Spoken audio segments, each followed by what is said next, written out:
Hi everybody, Yana here. Welcome to Ask a Teacher, where I'll answer some of your most common Hebrew questions. The question for this lesson is, just what is the difference between biblical and modern Hebrew? Now, you may be attracted to Hebrew for any number of reasons.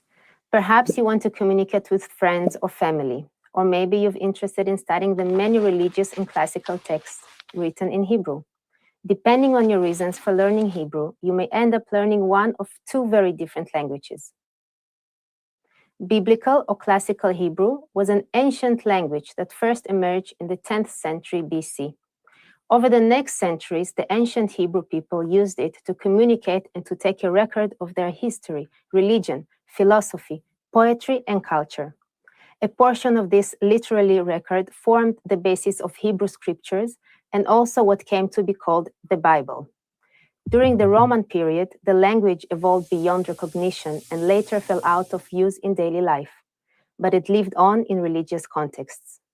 Hebrew experienced a revival in the late 19th century as part of the larger Zionist movement. Thanks to the effort of Eliezer ben Yehuda, who prepared the first modern Hebrew dictionary, people started using Hebrew again to communicate with one another as they went about their lives. But because of the influence of European languages, Hebrew changed. Grammar, pronunciation, vocabulary, not a single aspect of the language went untouched by the transformation. And like any other modern language, Hebrew continues to change. So, for example, the word I or me in biblical Hebrew is Anochi. This same word has changed in modern Hebrew to Ani. Besides this change in pronunciation, modern Hebrew got a lot of new words from languages like French and German. For example, the word concrete or beton came from French, while schnitzel or schnitzel came from German. And of course, there are new words to describe things that did not exist in ancient times, like electricity, chashmal, computer, machshev, car, mechonit, telephone, telephone.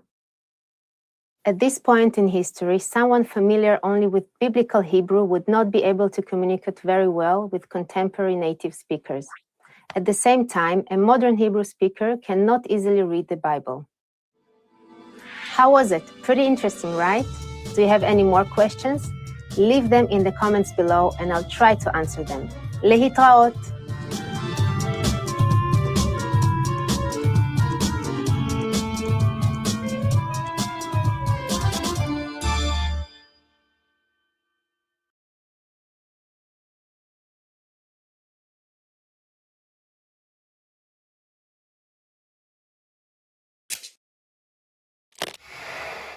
Hi everybody, Yana here. Welcome to Ask a Teacher, where I'll answer some of your most common Hebrew questions. The question for this lesson is, just what is the difference between biblical and modern Hebrew? Now, you may be attracted to Hebrew for any number of reasons. Perhaps you want to communicate with friends or family, or maybe you're interested in studying the many religious and classical texts written in Hebrew. Depending on your reasons for learning Hebrew, you may end up learning one of two very different languages. Biblical or classical Hebrew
Hi everybody, Yana here.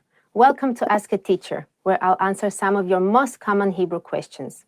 The question for this lesson is, just what is the difference between biblical and modern Hebrew? Now, you may be attracted to Hebrew for any number of reasons. Perhaps you want to communicate with friends or family, or maybe you're interested in studying the many religious and classical texts written in Hebrew. Depending on your reasons for learning Hebrew, you may end up learning one of two very different languages.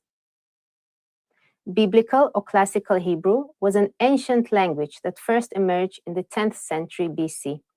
Over the next centuries, the ancient Hebrew people used it to communicate and to take a record of their history, religion, philosophy, poetry, and culture.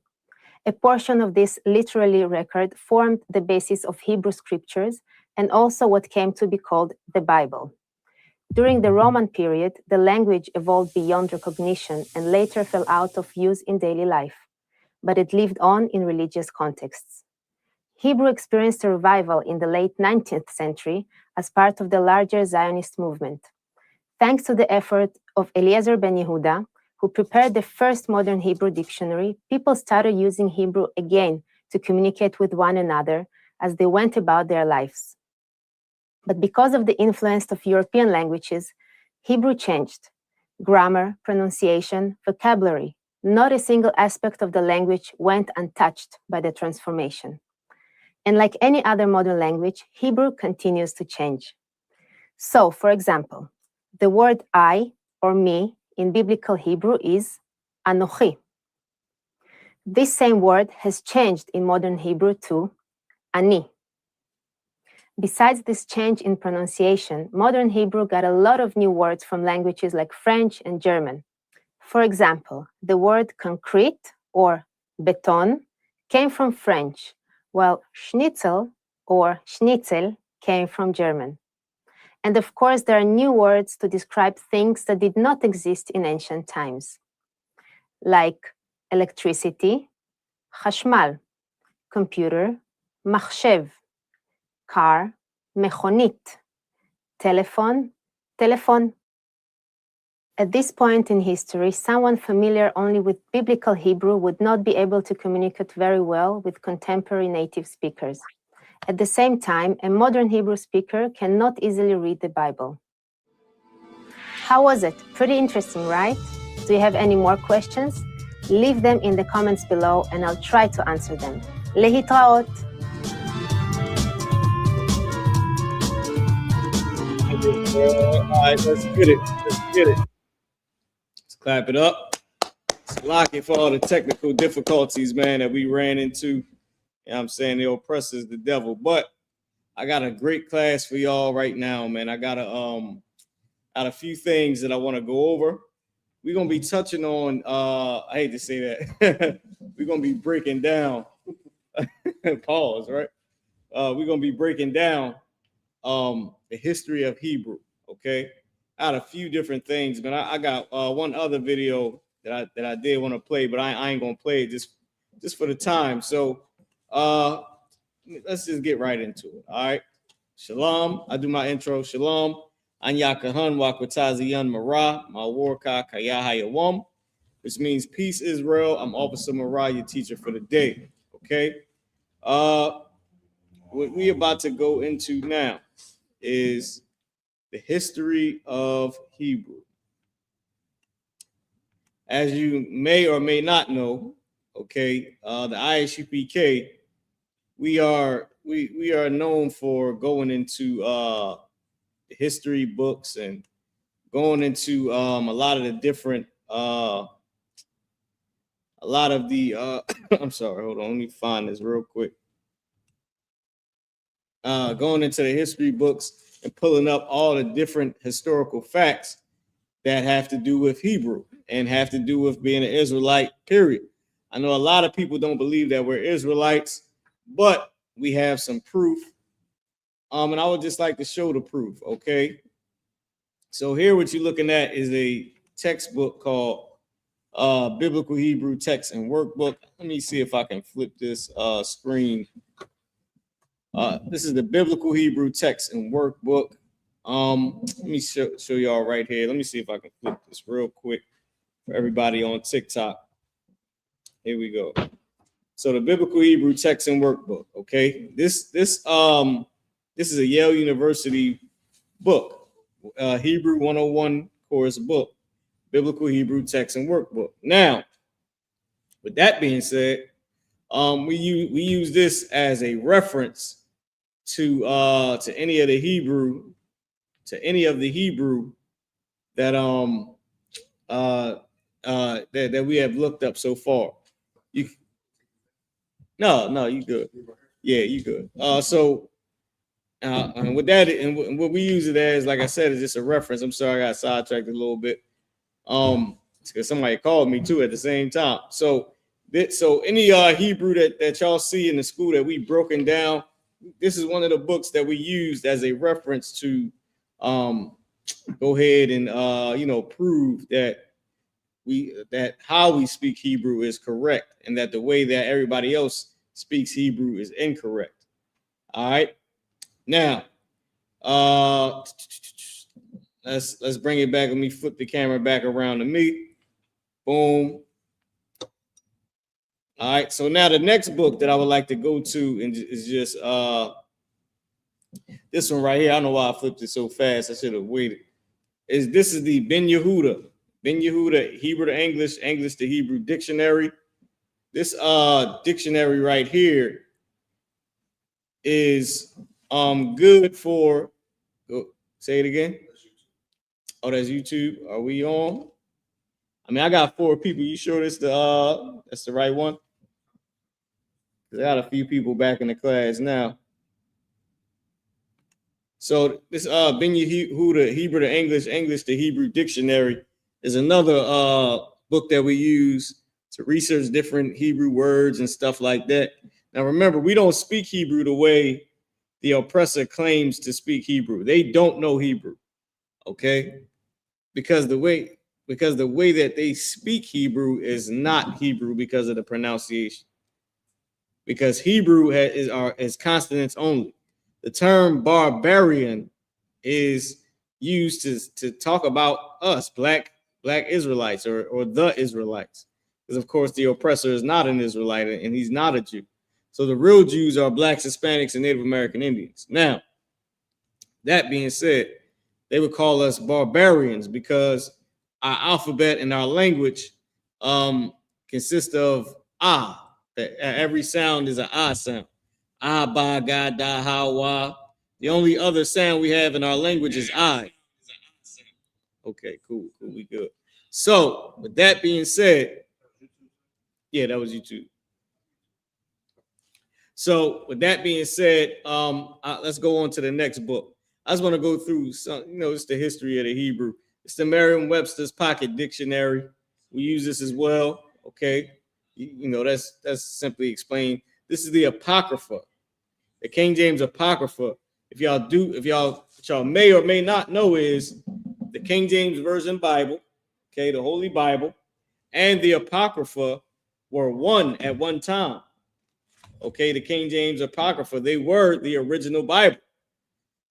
They decided to sell it separately. This is the 1611 King James Bible, which has the Apocrypha in it.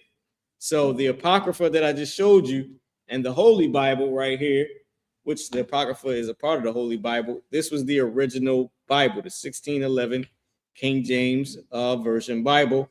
That is the full entire Bible. Now, the reason why they took out this red book here called the Apocrypha is because it has a lot of history. It has a lot of the history of our people. Okay, it has a lot of the history and a lot of history of the wars and the people that we fought against, being the Greeks, being the Romans, being the Assyrians and the Babylonians. So it has a lot of the history, and it also has a lot of scriptures where it states that God only loves the Israelites. So with those two together, I can see why they would want to sell that separately. And we're gonna pull some scriptures out of this Apocrypha as well. All right. But let's get on with it. that's that right now for time's sake. I ain't gonna do too much here, right? I got a few more things to go into. It's about the history of Hebrew, right? So I'm gonna pull up some more stuff right now. Just give me a second. Now, with that being said, right? So that's just some of the books that we use concerning the Hebrew. All right. Boom, boom, boom. Let me see. I don't know where anything else got sent to, but here we go here. All right. Now I had a few more things that I sent, but I don't know where it is. Might just have to send it again from my phone. Y'all just give me a second. All right. Oh wait, I see. I know what's going on. All right, here we go. Here we go. Let's go back to the inbox. So now I'm gonna put this up here too. So as y'all know, we have a history, right? We have a history. Blacks, Hispanics, and Native Americans are the biblical Jews, are the Israelites, okay, according to the Bible. Now, part of our history in the ISUPK is being revolutionaries, like the way Christ was a revolutionary, right? But to go into the history of Christ, I want to show this right here. Okay. First off, people look down on blacks and Hispanics, right? People look down on blacks and Hispanics. But do you know that Jesus Christ was named after a Hispanic man? Now, I want to pull this up, and I want to put me in the corner. There we go. So Jesus Christ was named after a so-called Hispanic man. That man was Joshua, and I'll show you. The tribe of Ephraim, according to the Bible, right, and according to biblical and historical prophecies and facts, the tribe of Ephraim is the so-called Puerto Ricans, okay? So this book right here, this is out of the Zondervan Compact Bible Dictionary. Now, remember, I didn't go into all of the books just for time's sake because we started our class pretty late. But is a quite a few more books. Is a quite a bit of books that I could have shown. Okay, I didn't go into the Oxford dictionary. Okay, the Oxford Hebrew Dictionary. Man, it's so much I could have went into. But anyway, back to the point. And also, Charles, I want to let y'all know I do have the pictures of them. I was going to show them, but like I said, we started the class late. Now, back to the point. Let's read this. This is out of the Zondervan Compact Bible Dictionary, okay? I believe this is the definition of Christ, okay? So now it was more to the definition, but I'm going here to the third definition right here, the third one. So it says names, titles, and offices. The name Jesus means Savior. We know that, right? Matthew 1:21. And his name is the same as the Hebrew name Joshua. Christ's name is Yahweh Shai. If you go into the Hebrew, which we can do right now, why don't we just do it, right? Y'all follow me for a second. Let's just go here. Let's go to the Blue Letter Bible. I love using the Blue Letter Bible because you can parallel it with the Hebrew. It can be paralleled with the Hebrew. So I just typed in Joshua, right? Out of King James. So Joshua, you see right here.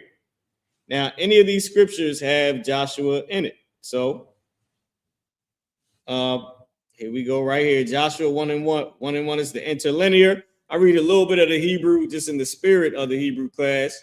Wayahaya, Akharya, Mawaf, Masha, Ibad Yahweh, Waya Amar Yahweh, Al Yahweh Shai. Yah, let me show you this. Yah, Ha, Wa, Shah, and the character I. Remember, everything has the I sound except for I. Yahweh Shai, right? Yahweh Shai, Joshua.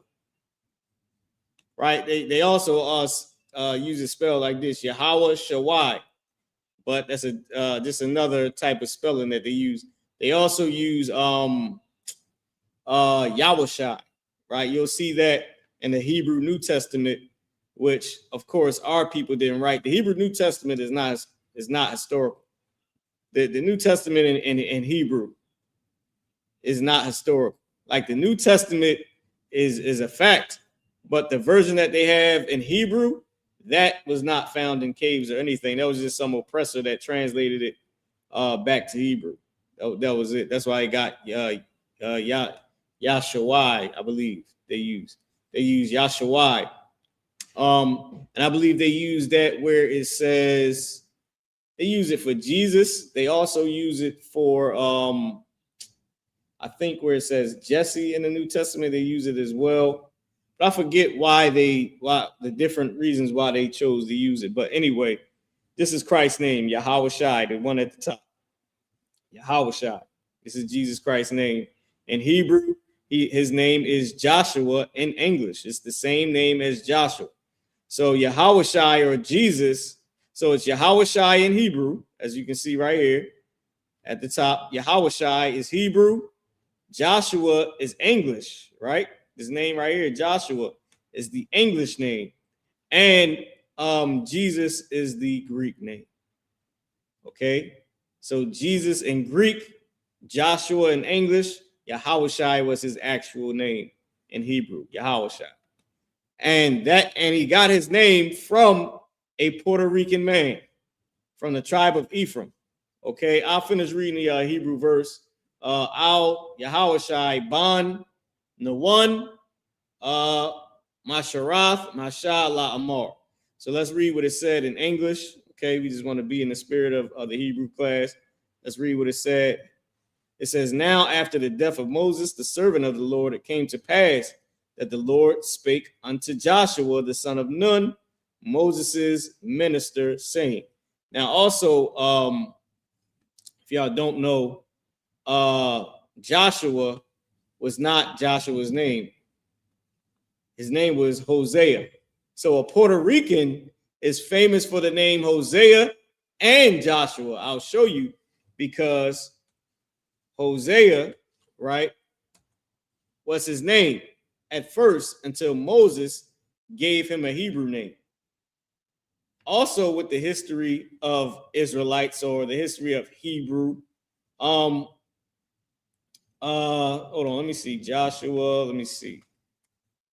I think it's Hosea. Oh, I think it's spelled Hosea, right? Or something like that in the Old Testament. I might be jamming it up. Boom, boom, boom. I'll just use Joshua. I'll just type it in again and we'll just find it real fast. All right. But also, if y'all didn't know, in the Israelite school UPK, we are famous for surnaming people because the Bible proves that we surnamed a lot of people, right? That people were surnamed. Okay. Boom, boom, boom. Boom, boom, boom. Let me see. Boom, boom, boom. Where can I find this at where Moses named Joshua? Oh man, I always forget the scripture. Always forget the scripture. Boom, boom, boom. It's not in Joshua. It's in one of the let me type this in. Let me type this into Google, y'all. Hey, y'all roll with me real quick, right? So Moses, let's type this in. Moses named, we're gonna name Joshua. All right, this is real simple. Typing too fast. Moses named Joshua. Y'all follow me. Moses named Joshua, right? Moses renamed his successor.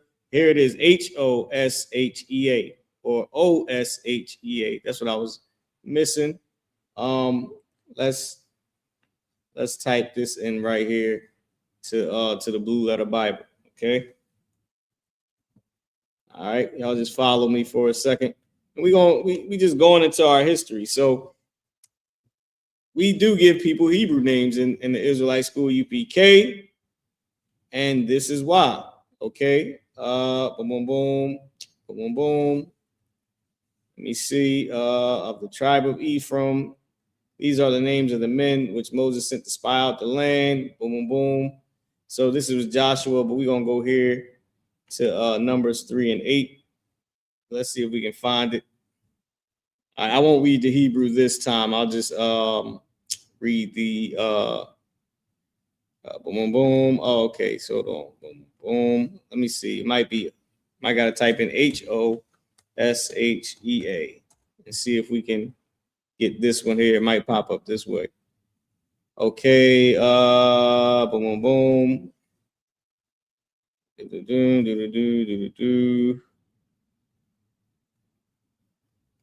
This might be it. Boom, boom, boom. Let me see if I can get. All right, so that's it right there. Let me see if we can go to here and see if we can find where he named Joshua.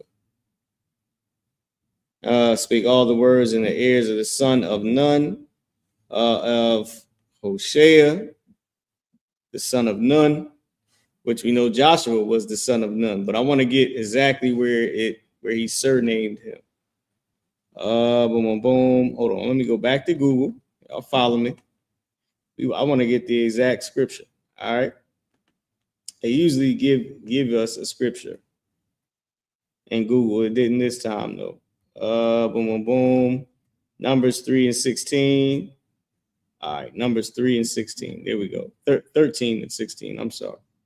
So we just a few.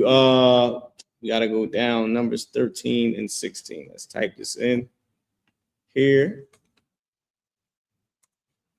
And then we're gonna go back to Christ. And I'm gonna show you. We're just gonna finish reading it. All right, boom. Numbers 13 and 16. Here we go. And I'll read it in the English. These are the names of the men which Moses sent to spy out the land. Moses called Hosea, the son of Nun, Jehoshua, right? Boom, boom, boom. And if we go down here to where, so his name was Hosea. His name was Hawashai, right? Hosea or Hoshea, however you want to pronounce it, Hosea. This is the actual name Hosea, though, in English. So Hawashai in Hebrew, and he surnamed him right here, Yahawashai, with a Yah at the beginning. Yahawashai, Joshua, or Jehoshua, however y'all want to say it, since y'all seen it right there. But it's also the name Joshua. It comes from right here. You see it right here. Yahawashai, Joshua, or Jehoshua. Either way you want to say it is right here. All right.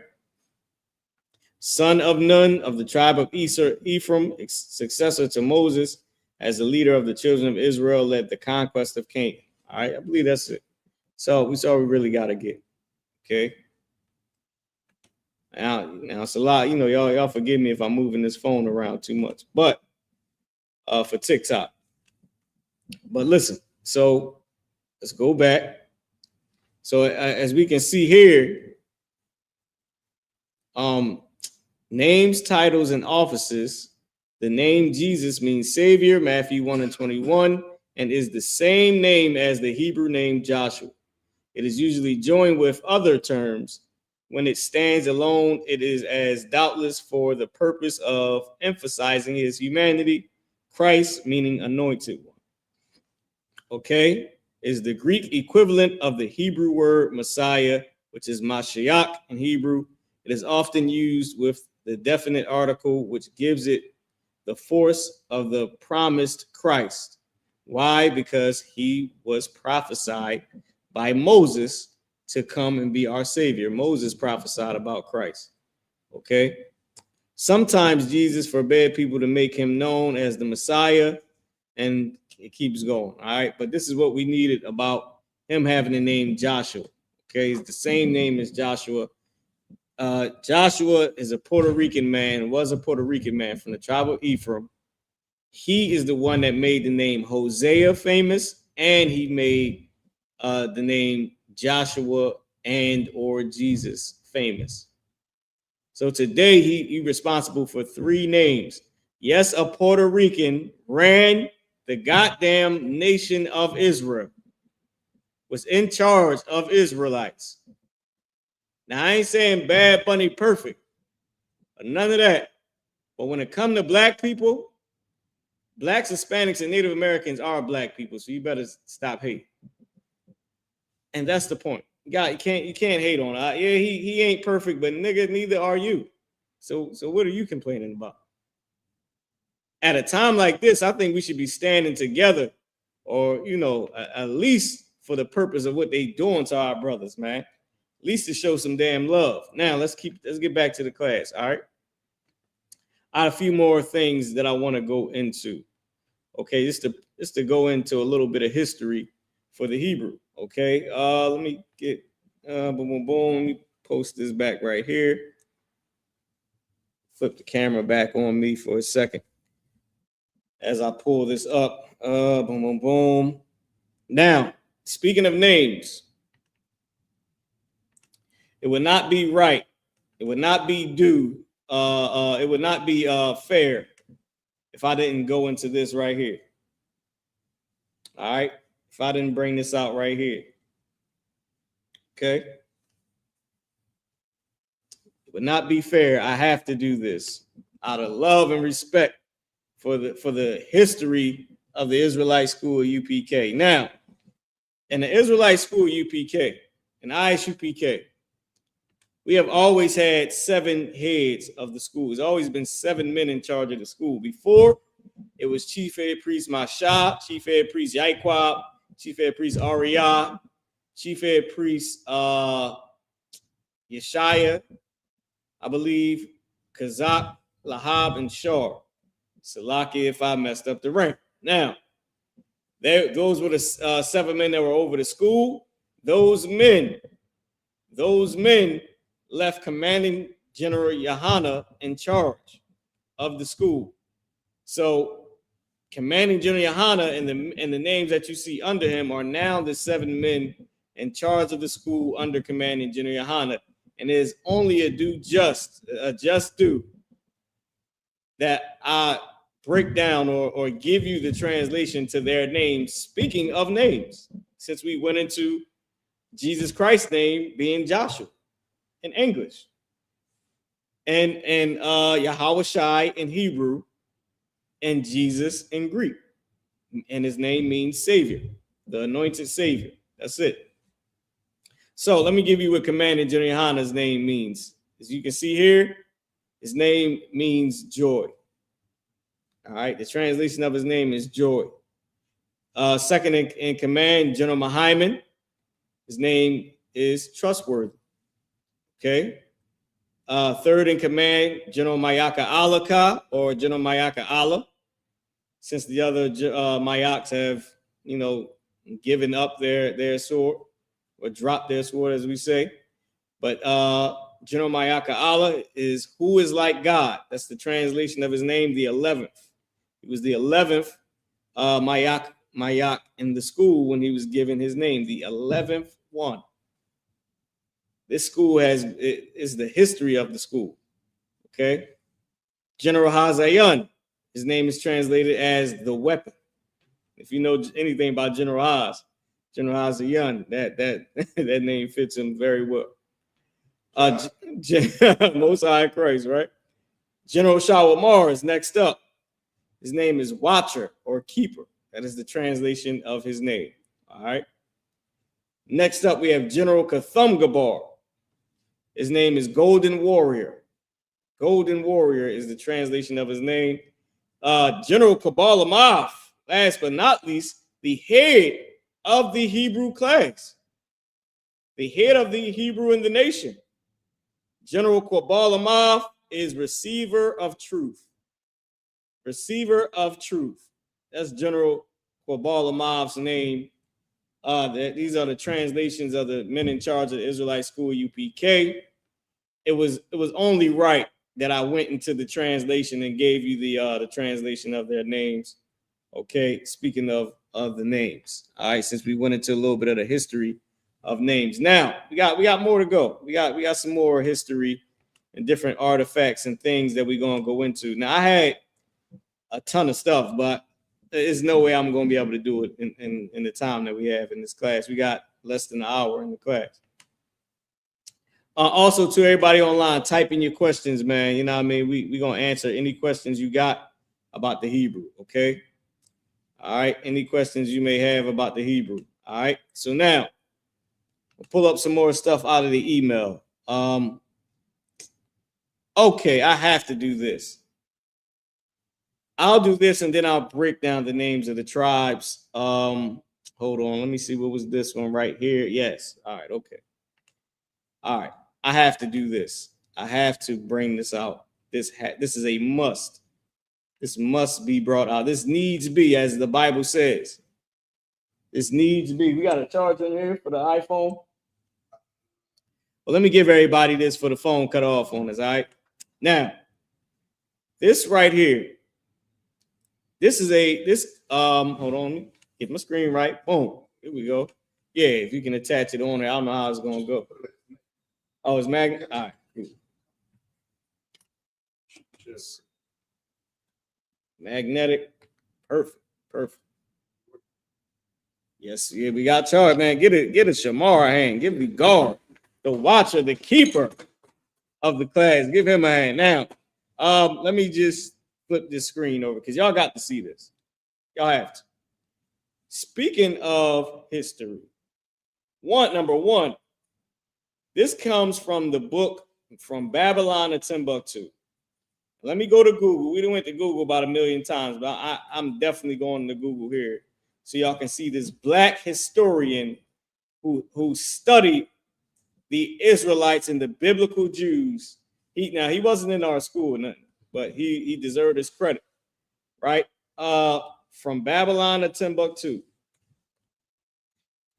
Yeah, I'll take a water. The water. You can just sit it right there. The water. From Babylon to Timbuktu. Look what pops up. Page 84. Babylon to Timbuktu. Now, what page do we have on the screen? Of course, we had, oh, wait, I believe I'm still on page 84. Now, let me show this to you. Look, Babylon to Timbuktu, page 84. Rudolph Windsor, From Babylon to Timbuktu, discusses historical, religious, and cultural elements, specifically mentioning a temple, a statue, and actions associated with the altar within the context of the history of Black peoples in the ancient world. Of Black peoples in the ancient world. What is the history about? Black people. Okay, listen, y'all gotta let me, y'all gotta let me live. I got to let me live. Okay. This is the book From Babylon to Timbuktu. I'll also show you a picture of Rudolph Windsor in a second. If you just give me a second. This is the book From Babylon to Timbuktu. This is one of the books I would have loved to shown, but I got a chance to do it anyway. Right? From Babylon to Timbuktu, a Black historian, man. Let me show y'all Rudolph Windsor. Hold on. Let's highlight his name. Oh, damn, they won't let me highlight it.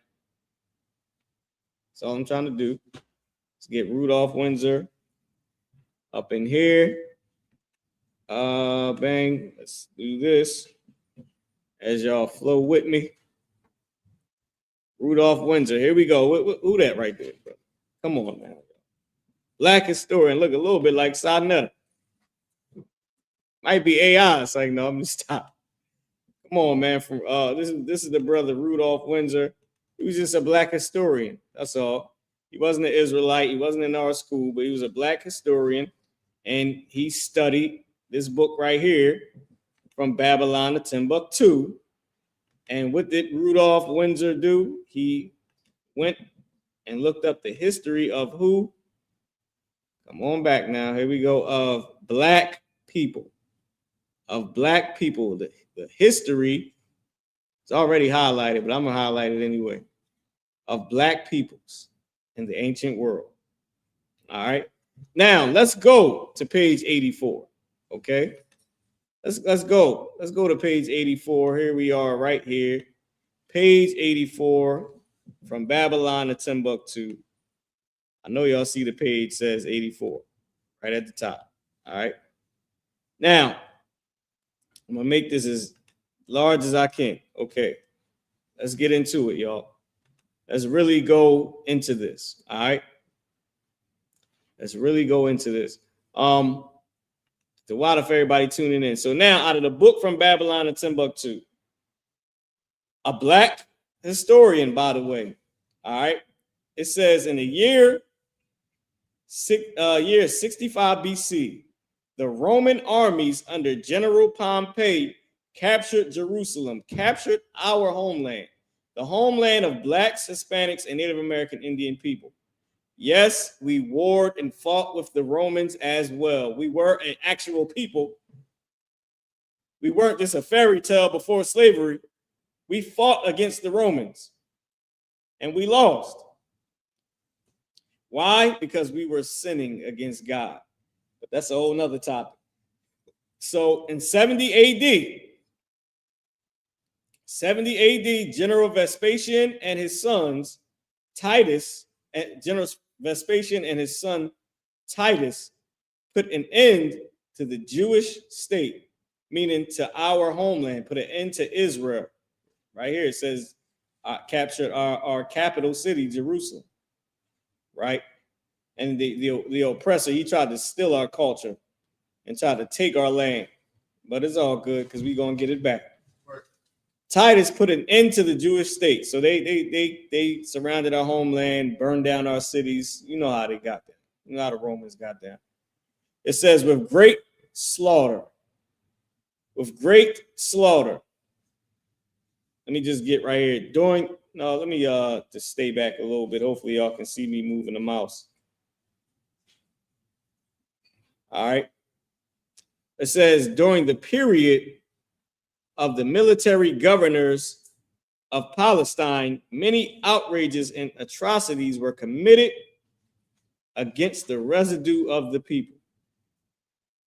It says during the period from Pompey to Julius, from the rulership of Pompey to the rulership of Julius, it has been estimated that over 1 million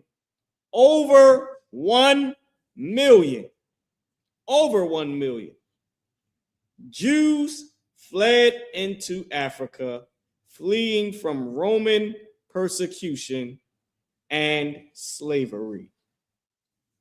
Fleeing from Roman persecution and slavery. Over 1 million Jews fled into Africa, fleeing from Roman persecution and slavery.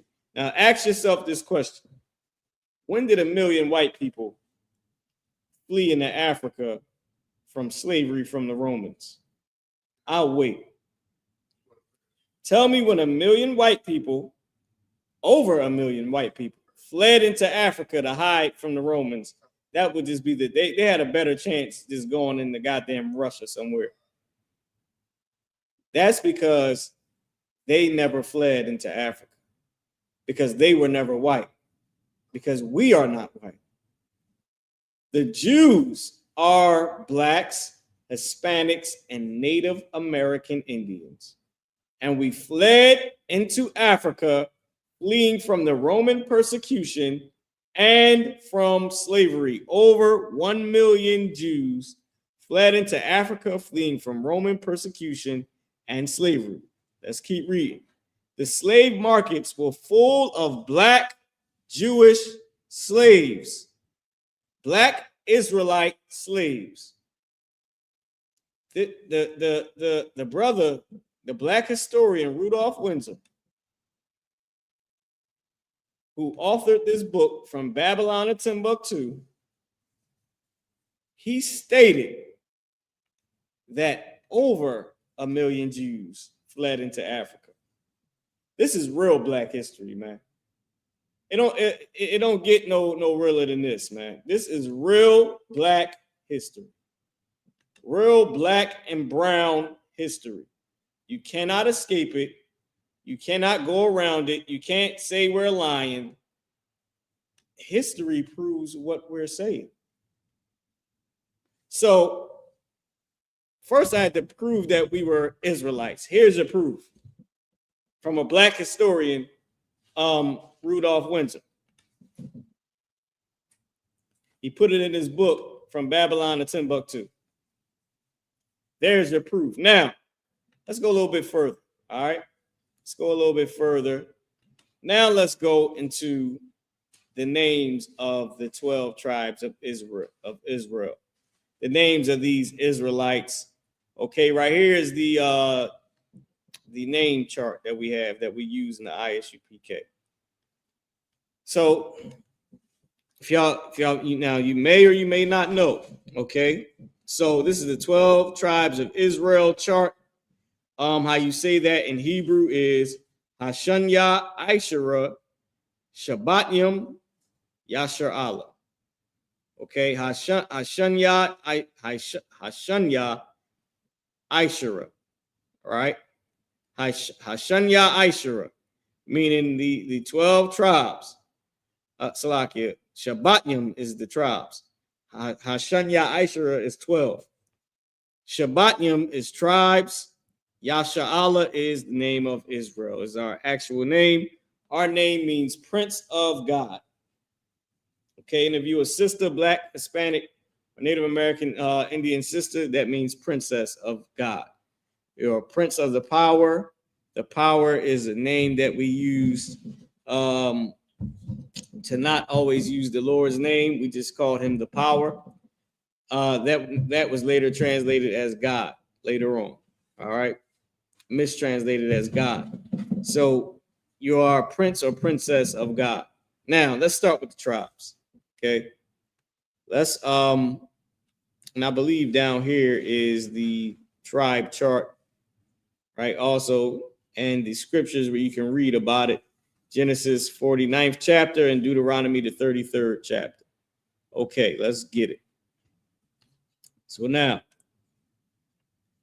let's start with Judah. All right, speaking of names, the tribe of Judah. Judah means Yahweh thanks. Yahweh thank you, Yahweh thanks. And that name in Hebrew is, it's pronounced Yahwadah. Yahwadah. Here's the Hebrew pronunciation for it. Yahwadah. Right at the top, Yahwadah.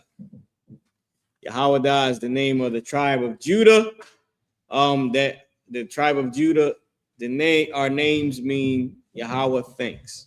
Okay. Next up is the tribe of Benjamin. The tribe of Benjamin, their name is Binyamin. Binyamin, that's how you say their name in Hebrew. This is the Hebrew form for it, the second one right here. Right, Binyamin, this is what the tribe of Benjamin, this is what their name means. Their name means son of the right. Okay, son of the right hand, son of the right. Okay, and there's a little bit of history behind why their name means son of the right.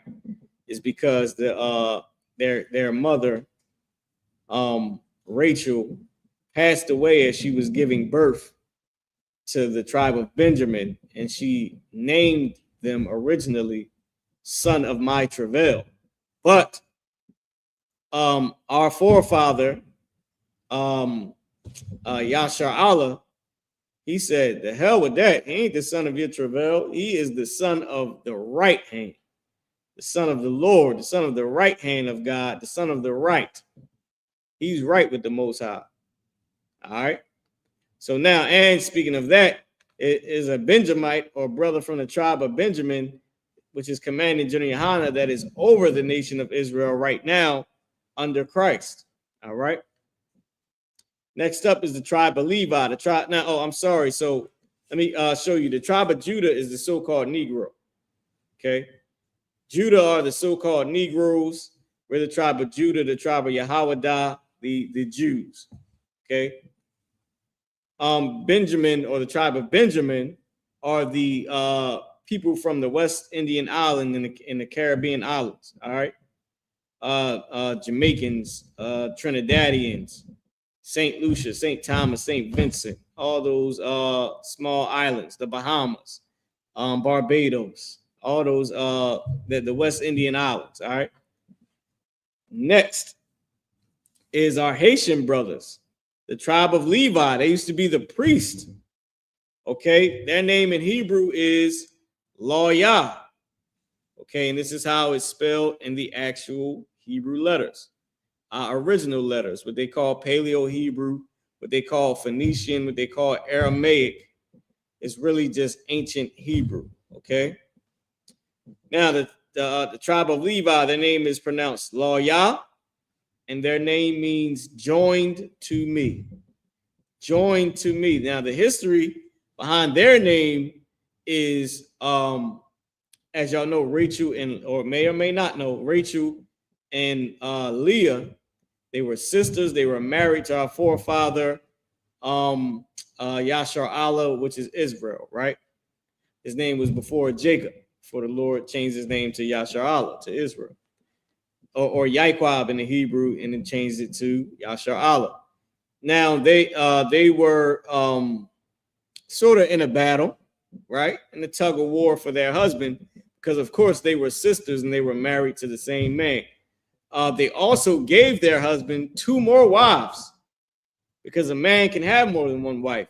And they were sort of battling for children, because Rachel couldn't have any children and Leah was having children. But our forefather originally only wanted to marry Rachel. He didn't want to marry Leah, which is, our other foremother. Right, specifically, definitely mine, since I'm a Judite. But when she had Levi, she said, now my husband will be joined to me, because she knew that he wanted to marry her sister and did not want to marry her originally. But the Lord allowed her to keep getting pregnant. Every time they got it in, she popped the baby out. And when she had Levi, she birthed him a ton of sons. She said, now, will my husband be joined to me? So that's just the history behind our Haitian brothers, who later on became the priest of the Israelites, the Israelite priests. Next up, the tribe of Simeon. Here we go, y'all. The tribe of Simeon. And the Hebrew, their name is Shemaiwan. Shemaiwan. And you can see this is the spelling of their name right here. Shemaiwan, right? Shemaiwan is the so-called Dominicans, Dominicano, and the Dominicana, I believe in Spanish, right? Our Dominican brothers and sisters, their name means affliction heard. Yes, Dominicans are also Israelites. We got the Negroes from the tribe of Judah. We got the West Indies, the Caribbean islands, the tribe of Benjamin, our Jamaican and Trinidadian brothers and all that, Barbados, the small islands. Then we got our Haitian brothers, the tribe of Levi. Now we had our Dominican brothers, the tribe of Simeon, okay? Now, next up is Zabalawan. Zabalawan. Their name is, that's the tribe of Zebulon. In Hebrew, their name is pronounced Zabalawan. This is the spelling of their name in Hebrew right here, in the ancient Hebrew. This is what their name means. Their name means dwelling. Dwelling, okay? I forget exactly the history, but I believe I believe their mother said, "Dwell with me," or something like that. That they were in a battle for their husband. 4 wives married to one man, and they was going at it. It can get like that when you got, when they love the man they love. So now that's the tribe of Zabalawan is our brothers from Guatemala to not Guatemala to Panama is is that it? Guatemala to Panama. That's Zabalawan, right? Which is like Honduras and all in between Guatemala and Panama. That's the tribe of Zabalawan. So you from Honduras, you from Panama, you from Guatemala, you the tribe of Zabalawan, you the chosen people of God. Next up, we was just talking about these cats right here. Bad Bunny and his tribe, Ephraim. Okay, now I heard that he didn't represent y'all too good, but he did represent for y'all. and for us, because we the same, as you can see. Ephraim, the so-called Puerto Ricans, their name in Hebrew is Aparium. This is the spelling of their name right here, Aparium. Now let me make sure y'all with me, right? Y'all seeing all this. Okay, Aparium. So Aparium, their name is means I am fruitful. I am fruitful. And if you know anything about the Puerto Ricans, brother, they will pop you a baby out in a heartbeat. I already got 5 kids. I think if I meet a Hispanic sister, I'm gonna go bald, bro. I'm telling you, I'm just wake up one day and the baby's gonna be everywhere. I'm gonna catch up to you. I'm gonna catch up to you. Catch up to the guard, man. Fanya Allah, he got a starting 5 and 3 for the football team, right? Oh, 4 for the football team. He got 9 kids. Starting 5, 4 on the bench. And 4 on the bench. I keep telling myself that I want to have more kids, but I keep telling I know I want to have more kids, but I'm telling myself I'm not having no more because of the work of the Lord. I gotta keep going, y'all. I got cities to build. Shout out to our brother Karab, man. That brother, man, rise again, Karab. He came and that nigga built his cities up, man, that he had to, his zones up that he had to do. Did what he had to do. I'm right behind you, brother, to build up these zones, man. See you on them chariots, our Lord's will. All right, rise again. So now let's keep going. The tribe, next up is the tribe of Manasseh. Manasseh is how you pronounce that in Hebrew. This is the pronunciation of their name, Manasseh. This is the so-called Cubans. The tribe of Manasseh or the tribe of Manasseh is the so-called Cubans, man. All right, because remember our forefather had 4 wives and 12 sons, and 1 daughter, which is Dinah, right, or Diana in Hebrew. So the tribe of Manasseh is the so-called Cubans, right? Manasseh, their name means made to forget. Made to forget. All right, the tribe of Manasseh. If y'all know a little bit of history about Manasseh and Ephraim, Manasseh was the older brother, but Ephraim outranked him as the younger brother because Moses put his hand on Ephraim's head. So instead of the Cubans being known as the older brother or the main brother from Joseph, the tribe of Ephraim, the so-called Puerto Ricans, is the head, is the main tribe of that came out of Joseph, right? That came from Joseph. So now, and a little bit of history is Joseph, these are his sons, but they're counted as tribes in Israel because how gigantic their race is. Well, our race is, but the numbers of their tribes, of their families within our race. Okay. Now let's keep going. The tribe of Gad, y'all know these people. The tribe of Gad, their name is pronounced God, right? Or how you would say Gad or God. And this is how this is their name in Hebrew. Their name means troop. Who is this tribe? The Native American Indians are the tribe of Gad. The Cherokee, the Pequot.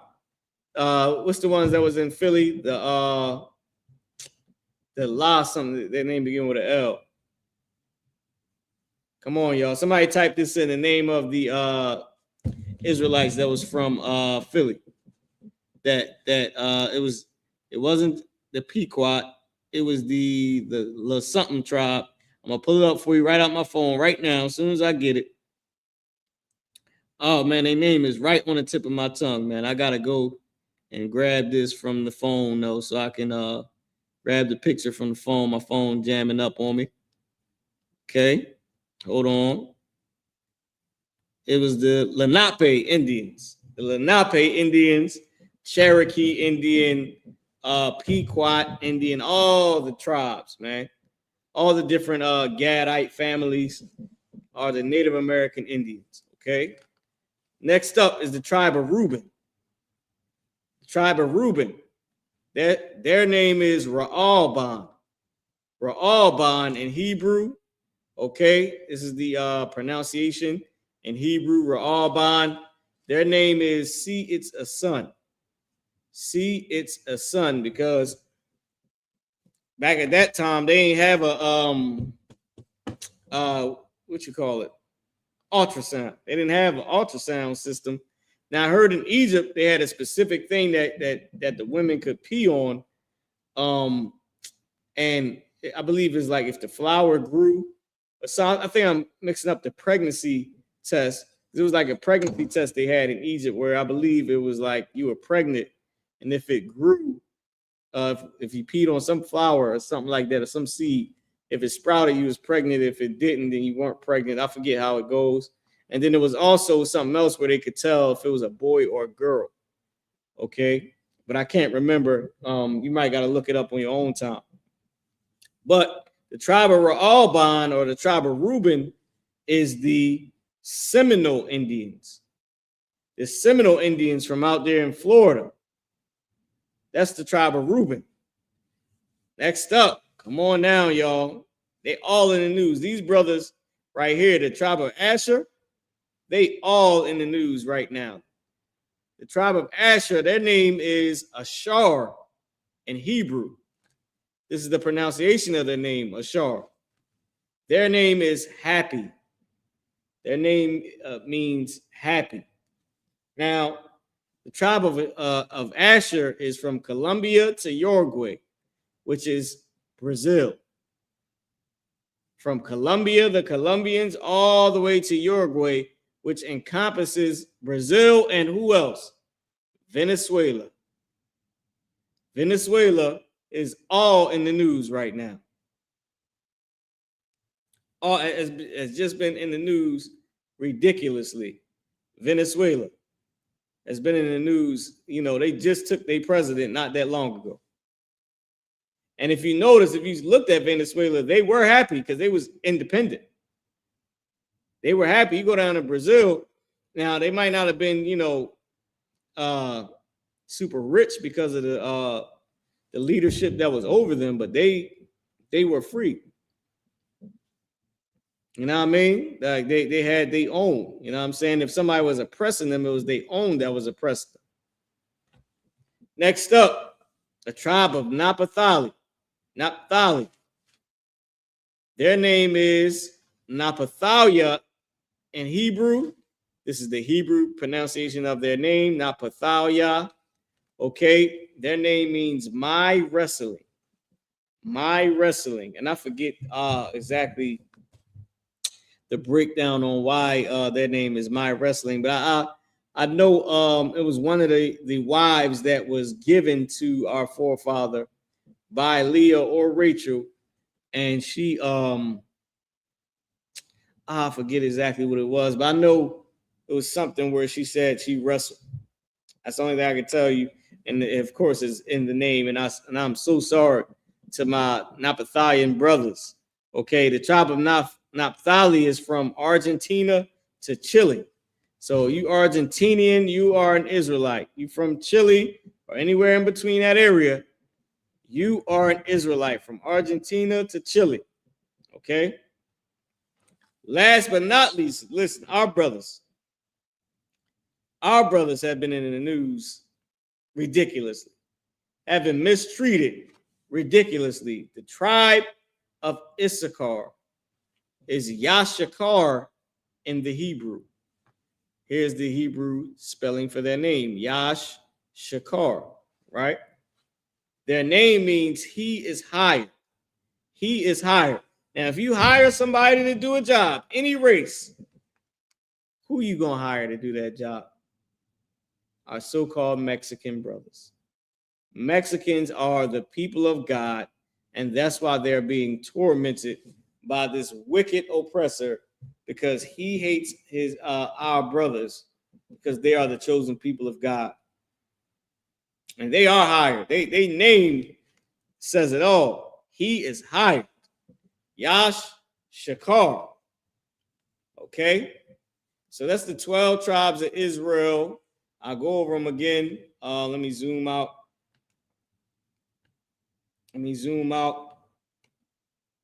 So Judah at the top is the so-called Negro, the tribe of Yahwadah. Benjamin right here is the so-called West Indies or the West Indian Islands, the tribe of Benjamin. Okay. Levi is the so-called Haitians, right? The tribe of Loya.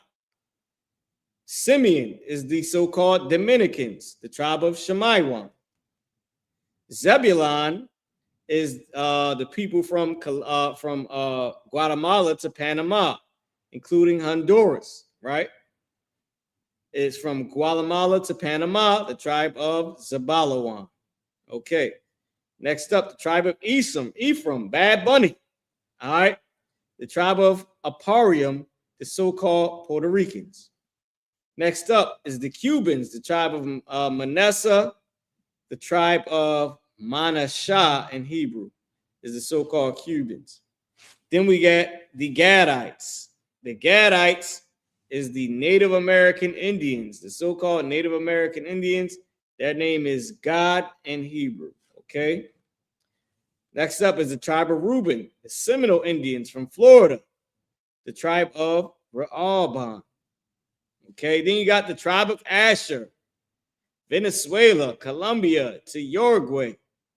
Okay, tribe of Asher, the tribe of Ashar. Okay, from Colombia to Uruguay, including Venezuela. Next up is Naphtali, the tribe of Naphthalia, from Argentina to Chile. Okay, our people from Argentina to Chile, our Israelites. And last but not least, man, the tribe of Issachar. Last but not least, the tribe of Issachar, the so-called Mexicans, the tribe of Yash Shakar. The history of the tribes you can read in Genesis chapter 49 and Deuteronomy chapter 33. All right. Here we go right here. Now, that being said, let's go a little bit more into some more history. Let's go a little bit more into some into the history. All right, it's different artifacts, and I mean, just different things that I can prove that we're Israelites. Okay, let's go a little bit more into it. Let me pull up some more stuff. Any questions online? Please type in your question. All right. Oh man, is it time for some scriptures yet? I'm seeing a little bit. Boom, boom, boom, boom, boom, boom, boom, boom. Boom, boom, boom. Let me see. We did that. We did a little bit of the history. I'm not going to hit the scripture yet. I don't think I'm gonna go into the scriptures yet. I got 2 more emails to pull up. Okay, here we go. And let's get into some artifacts and some things of that nature. Starting off.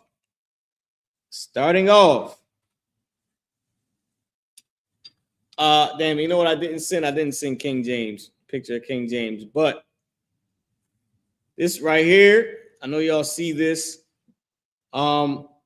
This is is a famous Scotsman, right? A famous Scotsman, John Knox. Okay, John Knox, and you can see the I believe that's Greek or something. Ionis Knox, or I don't know how they supposed to spell that in Greek or whatever. But let's read a little bit about this brother right here. What you're gonna find out is a brother. If you look at the facial features, you might in the beginning assume it's a devil, but they did put this in black and white. I'm pretty sure when they drew this, it probably had some color to it, or even if it didn't, you'll be able to soon see that this is a black man. And we'll read. Now, hold on, whoa. Let me hold on. Y'all can't even see it out there. Let me go to it. Here we go. Here we go. Boom. So now, this is John Knox, right? See if I can make it a little bit bigger. Here we go. Perfect. It says, as Corsi inspection will affirm, none of these prominent Scotsmen looks typically Scottish. I wonder why that is. In fact, they appear rather dark.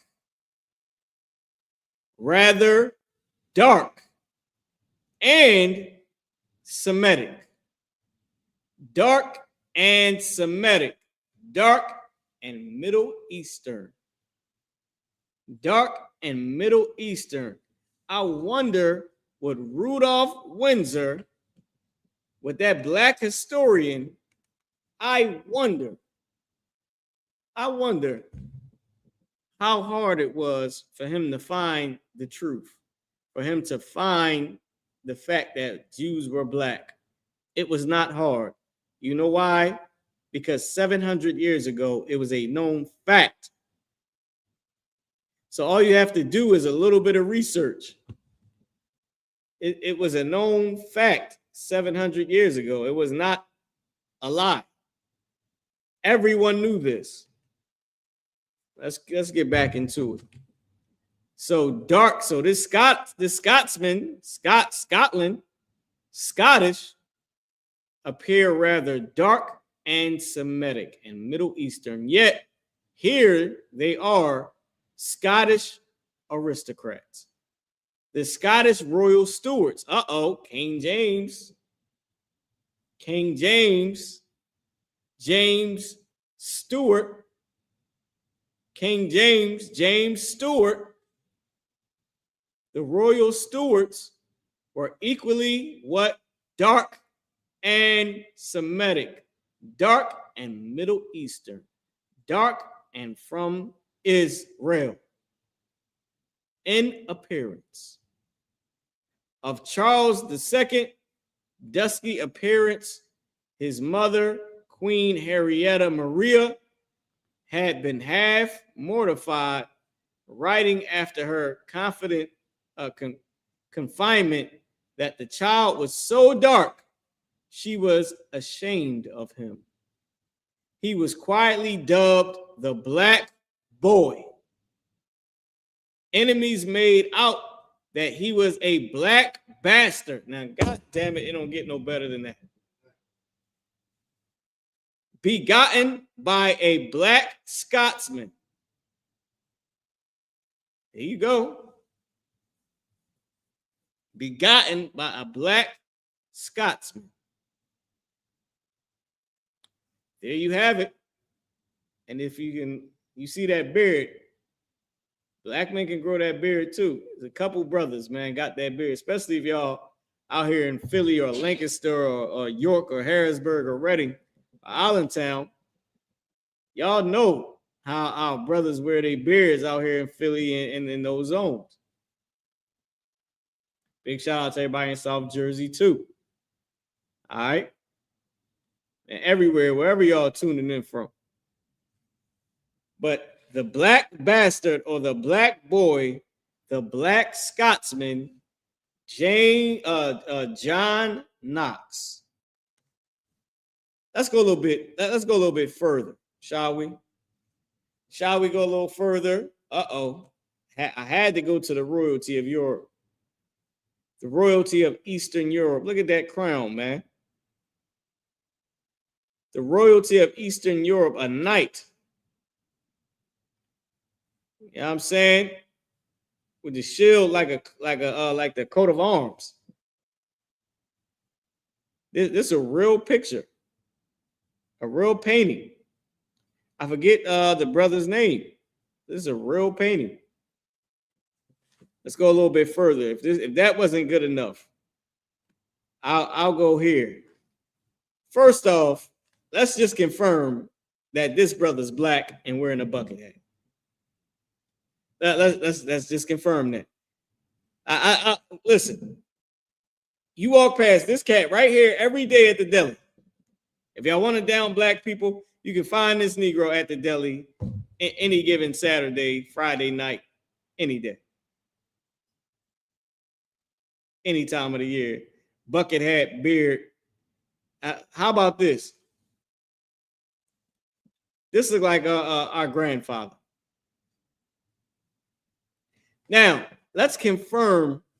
So we already confirmed that this is a black man wearing a bucket hat. Let's actually confirm who the hell it even is. Let's make this as big as I can. I don't want to take away from the facial features. Come on, y'all. They ain't messing with me now. Okay, this is fresco of King David. This is a fresco of King David, 1411. Who that? King David. The Jew? The dark Semitic man?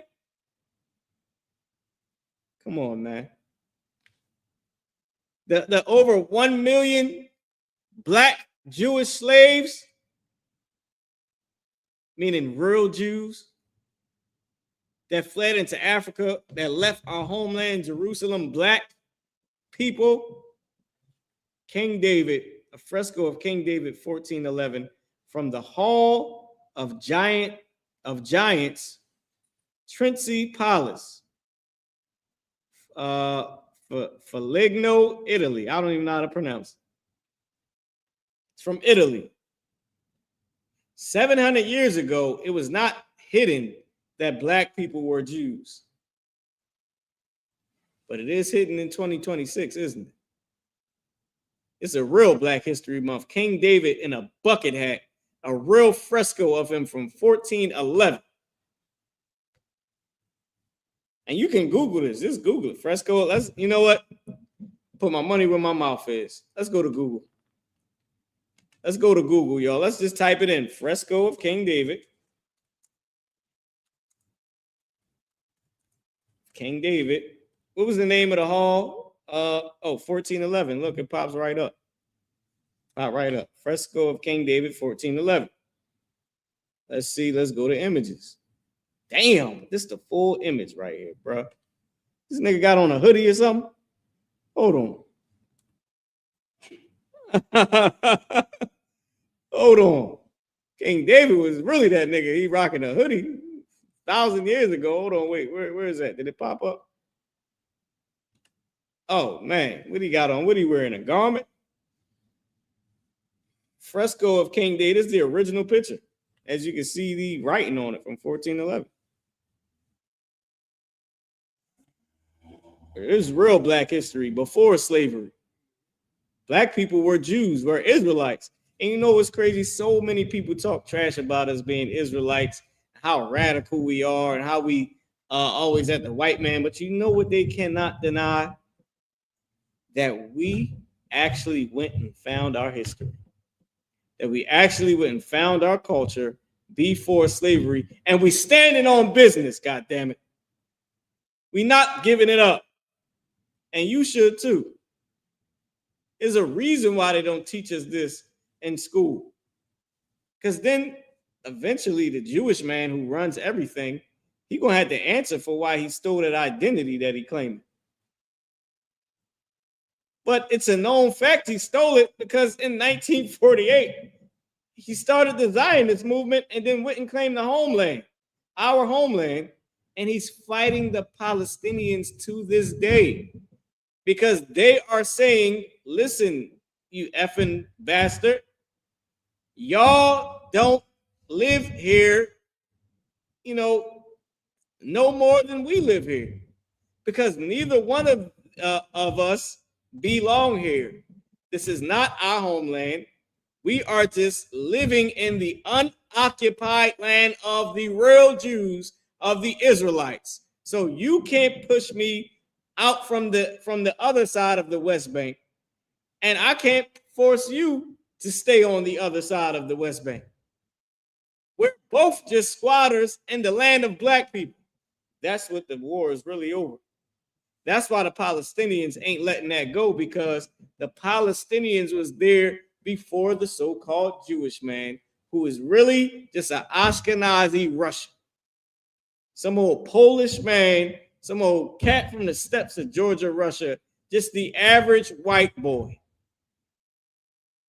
that decided to go and claim our identity so that he can trade with Muslims and Christians during the Ottoman Turk Wars, is when he converted to being a Jew. You can look this up. You can look it up. Here we got King David in the damn bucket hat, chilling. Real Frisco from 1411. Come on, man. And I went right to Google and showed it. Hold on. Oh, damn. I didn't share this. God damn it, y'all. I'm so sorry. This is what we've been looking at the whole time on TikTok. Please forgive me. Dang. This right here, the original fresco. It's the original picture.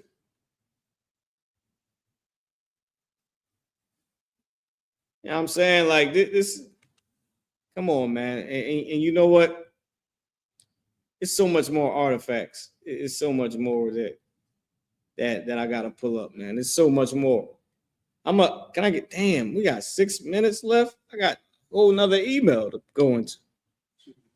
God damn. All right, let's keep going. I'm gonna keep going. I'm gonna leave this up there for y'all on YouTube. But I'm gonna come over here and I'm gonna just go into this email. All right, email number 4, y'all. Oh, the scriptures. Let's go. I don't know if we got enough time to pull this, but can you give me this scripture here? Give me the Apocrypha. Is it Apocrypha down there?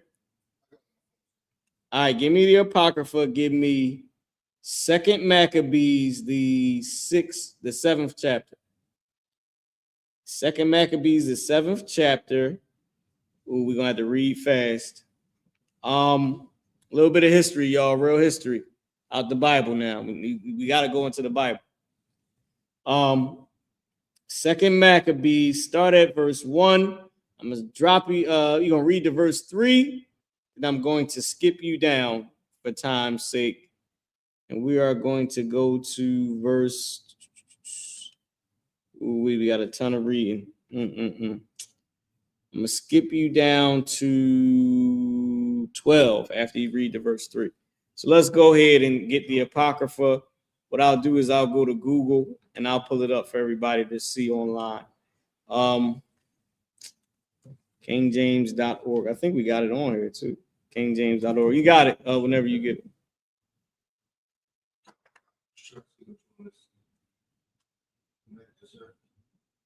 Okay. Boom, boom, boom. We're going to the Apocrypha.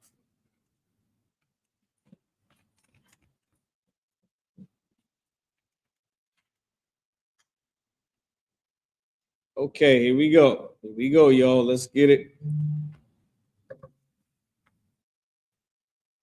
Say something. Check. Yeah, go ahead. You good. Calvin Khan. This is the book of 2nd Maccabees, chapter 7, verse 3. Then the king, being enraged, commanded pens and cauldrons. So, if y'all don't know, this is the story of the woman and her 7 sons. When the Romans had came, the Greeks. When the Greeks had came and tried to get us to eat pork. They was unaliving us. They wanted us to eat pork. This woman and her 7 sons said, "We ain't doing that.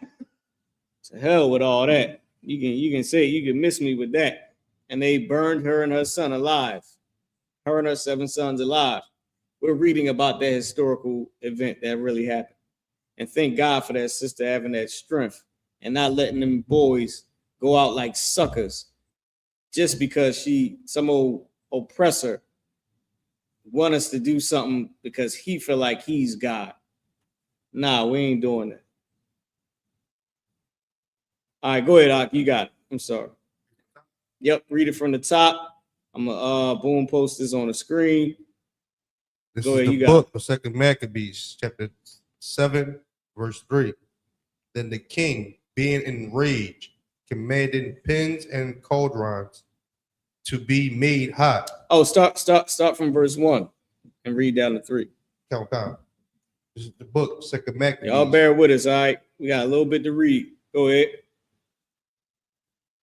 This is the book of Second Maccabees, chapter 7, verse 1. It came to pass also that 7 brethren with their mother were taken and compelled by the king against the law to taste swine flesh. To do what? Taste swine flesh. To taste swine's flesh. They wanted us to eat pork. What they wanted us to do. Go ahead. And were tormented. And were tormented. They was, torturing us. Go ahead. Slightly, sir. So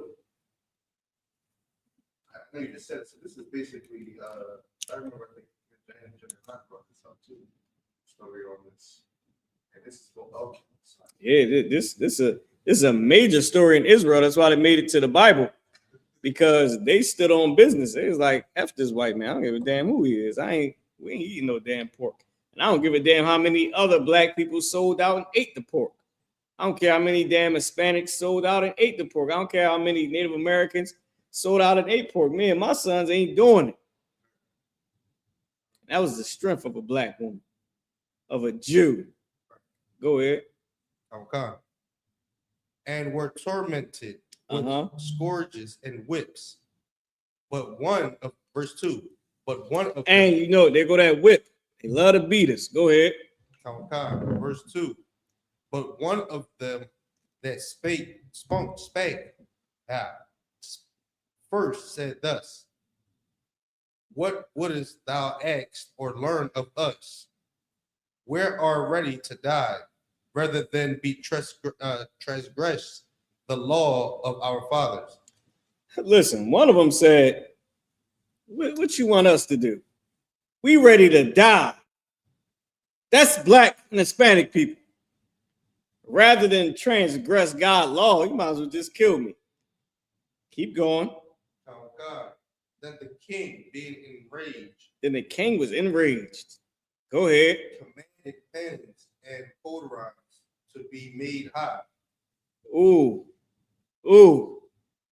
Ready to burn them. All right, skip you down to verse 12. Go ahead. Oh God, verse 12. Insomuch that the king and they were with him marveled at the young man.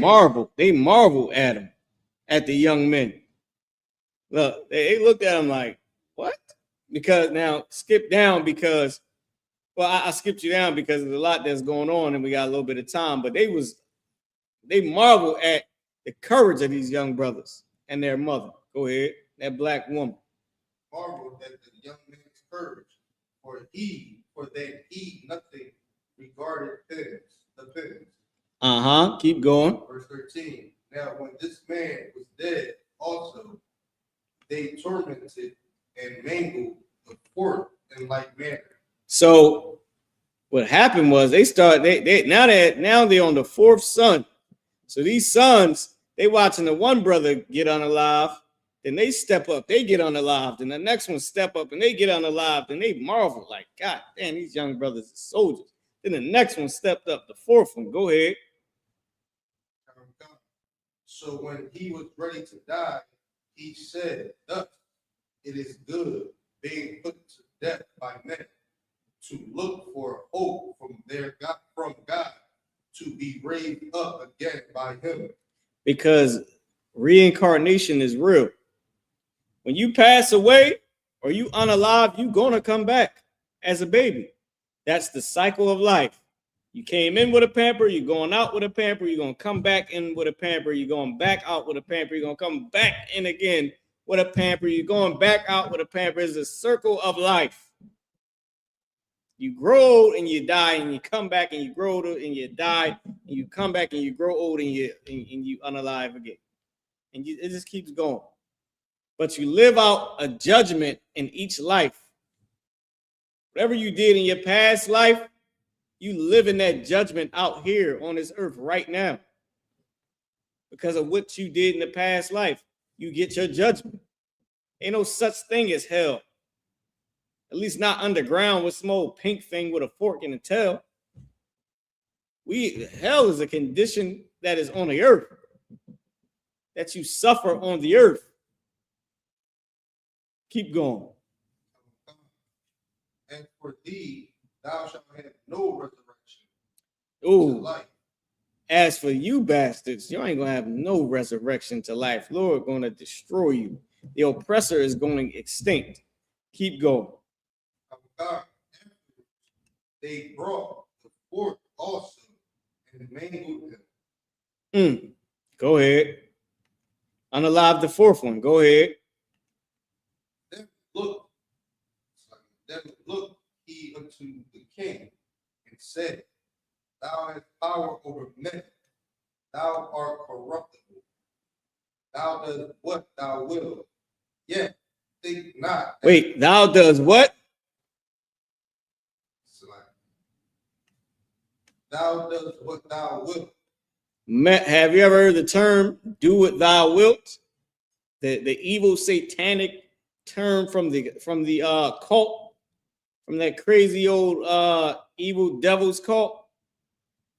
Do what thou wilt, meaning do what you want to do. The oppressor, he took that from this because that's what he's been doing. Whatever he wants to do. Keep going.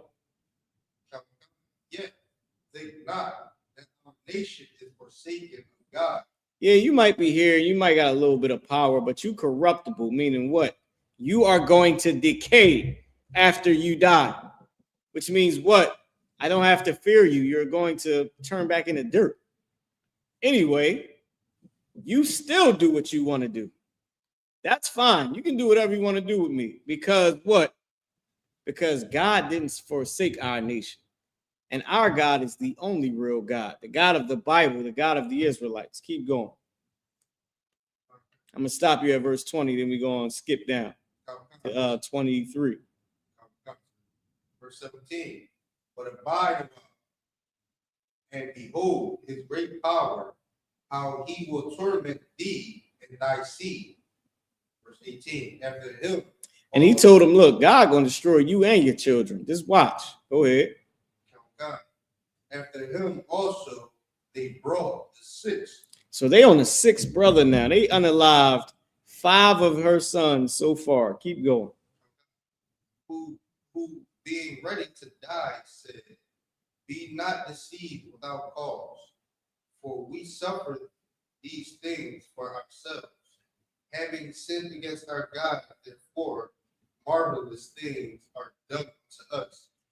He said, don't listen. First off, don't be deceived. You ain't doing this because you got power. We doing this as a punishment for sinning against God. That's why you here. The oppressor run the world because we sinned against God, the Jews, the real Jews. But don't think that God forsook us, because Jesus Christ is coming back during World War III. That's what the Bible says. They don't tell you that about World War III. They tell you, oh, aliens. And notice they never mix it with World War III. They don't say aliens is coming during World War III because that's just going to match up with the Bible. And people going to figure out it ain't aliens, it's angels that's going to come. And the UFOs have been documented war machines that the angels use. The Lord, it tells you that the Lord has wheels and chariots. Those are the what you call UFOs. Ezekiel said a wheel within a wheel, the circle. Come on, man. He said that, documented in the Bible about UFOs. What you know about that? Because they don't teach us the Bible. Keep going. Verse 19. But think not that thou takest in hand to strive against God, that thou shalt escape unpunished. Meaning the Lord going to destroy you. You ain't getting away with it. Go ahead.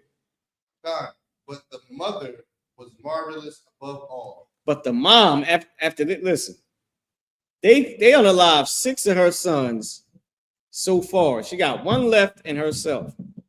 They said the mom, that black woman, that Hispanic woman, that Native American woman, she was more marvelous than all her damn sons because she was a gangster about God. She stood on business for real. Keep reading. Kamikar, verse 20. But the mother was marvelous Above all. above all, and worthy of honorable memory. And worthy of honorable memory. That's why she in this Bible to this day. Go ahead.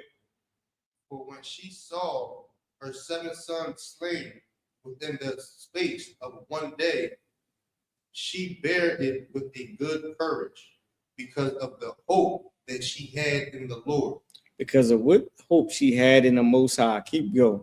So drop down to verse 23. Verse 23.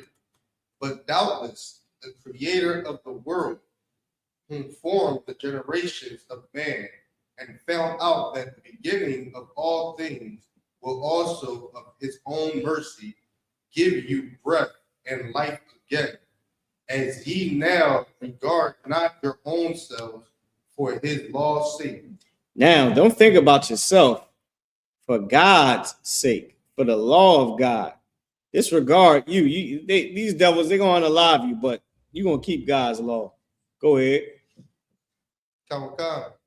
Now, Antiochus, thinking himself despised and suspecting it to be a reproachful speech. It says, while the youngest was yet alive, did not only exhort him by words, but also assured him with oaths that he would make him both rich and a happy man if he would turn from the law of his fathers. That's what the Illuminati is about. That's what all these baby oil parties is about. Getting rich if you give up the law of God. That's what Epstein's Island is about. I'll make you a rich man, a rich woman. You're going to get the role that you want in the movie. But you got to give up God's law. I had a famous uncle, y'all. I'm going to let this out now. Nobody noticed. I had a famous uncle. I told Commander General Yohana, a few brothers know in the school, but I don't know if y'all know this. My uncle JJ is playing Michael Jackson's dad in the Michael Jackson movie, right? Coleman Domingo, my uncle JJ, right? He did a lot of roles. He was in Birth of a Nation. He did a lot of stuff. But he was already into the lifestyle that of the LGBTQ. And this was known throughout our family. So it might not have been as hard for him to get roles in Hollywood if that's what he had to do. But one thing stopped him from getting a lot of roles. Guess what that was? Dark skin. You can look up his biography as an actor. He got turned down on roles because he was too dark for certain roles. Good night. So the oppressor, you can get down with him. You can forsake God's law, but you can't stop being black. You ain't black enough to get with them. I mean, you ain't white enough to get with them. You're too damn black. Let's keep going. Keep reading. Skip down to verse 25. But when the young man would in no case hearken to him, the king called his mother and exalted her that she would counsel the young man to save his life. So she about to give her son counsel. Go ahead. Verse 26. And when he had exalted her with many words, she promised him that she would counsel her son. Go ahead. Verse 27. But she bowing herself towards him, laughing, the cruel tyrant to scorn. So she laughed this king to scorn. Go ahead. Speak in her country language. In Hebrew. Go ahead. This manner. Oh, my son. Oh, my son. Oh, Banya. Go ahead. Have pity upon me. And bear thee 9 months in my womb. I carried you for 9 months. Go ahead. And gave thee such 3 years. I mean, I suckled you as a baby till you was 3 years old. Go ahead. And nourished and brought thee up unto this age, and endured the troubles of education. And endured the trouble of paying for you to go to school. Go ahead. I beseech thee, my son, look upon the heaven and the earth, and all that is therein, and consider that God made them of things that were not, and so was mankind made likewise. Go ahead. Fear not this tormentor. Don't fear this white boy. Go ahead. But begin worthy of thy brother. But be worthy of your brother. They got unalived like a man. Son, you do the same thing. Because who knows how old this son is? Go ahead. Take thy death. Take your death. Go ahead. That I may receive thee again in mercy with thy brother. That I'm going to receive you again in mercy with your brothers. You're going to be born to me again. Back in the day, they was having 11, 12 kids. My grandma got 10. My other grandma got 11. My grandpa had 2 wives. He had 21 kids. With 2 women. He had 10 with my grandma and 11 with my other grandma. So they get that. She ain't lying. You can push them back out. Go ahead. Verse 30. While she was yet speaking these words, the young man said, whom wait for ye? I will not obey the king's command, but I will obey the commandment of the law that was given unto our fathers by Moses. Keep going. Go ahead, young brother. Keep going. And thou that hast been the authority of mischief against the Hebrews shall not escape the hands of God. And I'm going to skip you down. Go to verse 34. Verse 34. But thou, O godless man, and of all other most weakness. Wickedness. Yeah, is the old quicker English. Go ahead.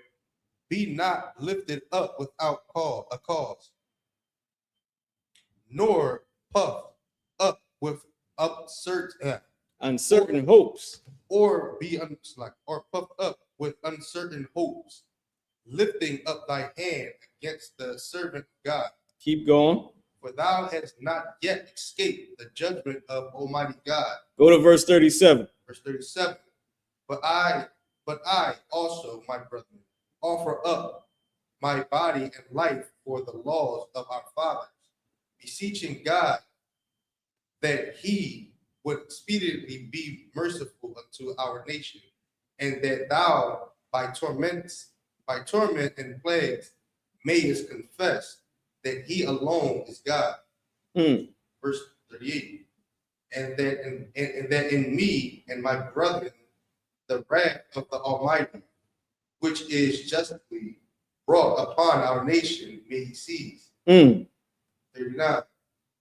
Then the king, being enraged, handed him worse than all the rest, and took it grievously that he was mocked. So he did him worse than all his other brothers. Tortured him worse. Go ahead. So this man died undefiled, and put his whole trust in the Lord. So even though he tortured him the worst, he still was blameless to God. Go ahead. Last of all, after the sons, the mother died. So they unalived the mother after she laughed that white boy to scorn. That white boy, he felt so bad. He said, look, I'll make you rich. He told the last son, look out, because she was laughing in his face. Like, you just killed my sons and you going to kill me and him. Because we don't give a damn what you say. You punk ass YT boy. Now, I'm adding that in there, but it was well needed. So they unalived all her sons and then unalived her. Go ahead, read the last verse. God, let this be enough now had spoken concerning the idolatrous feast. And extreme torture.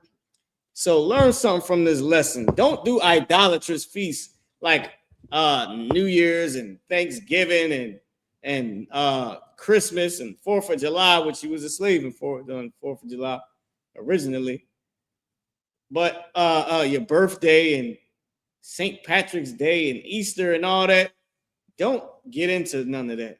And don't worry about some devil going to torture us the way they torturing our Mexican brothers, the tribe of Issachar. You know why?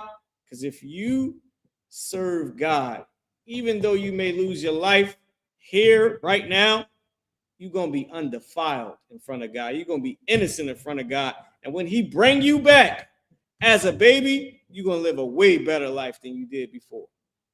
Ain't even going to have to worry about it. And you may come back in a time where white people are extinct, because they're going extinct after World War III.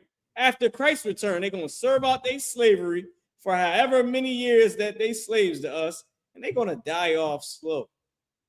And sooner or later, you won't even know what a white boy even was. 300,000 years from now, you won't even know what that is. You'd be like, huh, Dad, what is all this? I keep hearing about these once nasty people that, you know, used to have us as slaves.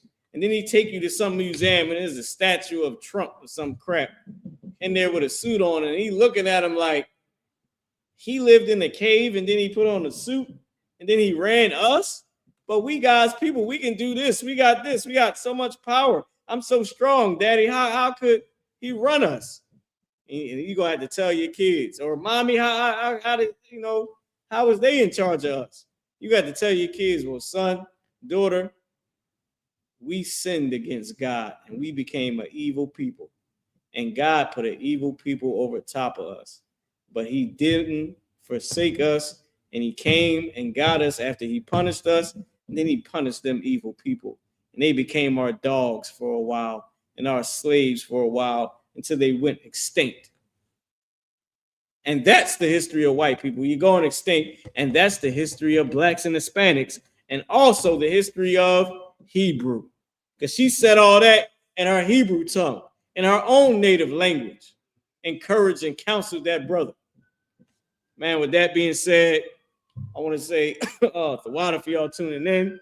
Shalom Yasha'Allah, Anya Kahan, Wakwatazian Mara, Ma Warka Kayahayawam, Anya Awabarkatha Al Kahan, Wakwatazian, Nathanya Allah, Tawada, Shalom. What I just said was, peace, Israel. I'm Officer Mara, your teacher for the day. I'm passing the class over to Priest and Officer Nathanya Allah. Thank you. Peace. All right. Hey, thank you for tuning in, TikTok. We appreciate it. We appreciate you. I'm gonna turn the camera around to the guard. All right. So you know, he's gonna do his announcements, and y'all just keep rocking with us, man. What? Oh, you gotta turn the camera to you. The water for everybody that tuned in, everybody online. Shalom, Most High Christ. Oh man, for Rob, man, you're gonna be forever missed, man, till you rise again or till we see you on them chariots out. All right, man. Most High Christ. How about you on Shabrak thumb, brother? This is the ISUPK. More, you're a little bit out of. Go ahead. This is the ISUPK security announcements. We're the ISUPK, started out of 1 West, 125th Street, Harlem, New York, with a committed General Yohana. Rules for new brothers and sisters. When a new brother and sister comes into the school, they are off limits for 6 months. They are here to salute. They are here to be saluted only. They are here to share themselves of the world. If they need transportation, the teacher will arrange it. After the 6th month, if a brother and sister has an interest in a particular person, he or she must get permission from the head to speak to a brother and sister. There is another 6 months in which a brother and sister will court each other. And after this 6 months period, the brother and sister should get permission from the head to marry, tithes, which is a commandment. You can find it in Numbers chapter 18, verse 21, Malachi chapter 3, verse 8, verse 3, verse 8 to 10, means 10th in Hebrew, Mayashra, 10% of every increase the Lord gives you. Treasury Department, Priest Fund. It's a lot, yes, sir. 10% of every penny of any increase the Lord gives you, give to the Treasury Department. Priest funds, free will offering for priests, not mandatory, whatsoever amount you would like. A communal congregation, the Feast of Purim. The Feast of Purim, that's the 14th day and the 15th day of the 12th month. And that's on Monday, the 2nd, March. It's March 2nd and March 3rd. And you can read that about in, what did I say, sir? Esther 10, Esther chapter 9, verse 20, 31. Remind Akima Aqua to check the bulletin board in the hallway. If anybody wants to become a trooper in the school, so wear black boots, shirts, headband, and scarf, and that from Israel. I do. Stand.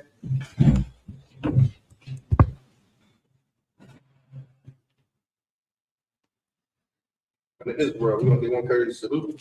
And Israel, Mike Shabbat, Mike Rock. Y'all by Shimmy, y'all was Sean Brockathon. Sar, sisters, and Israel. We're doing this is one courtesy salute. And Israel, Mike Shabbat, Mike Rock. I was Shamar Alatham by Shimmy, y'all was Sean. Musa in Christ, y'all. All right, Musa in Christ. A lot of y'all tuning in, man. Go and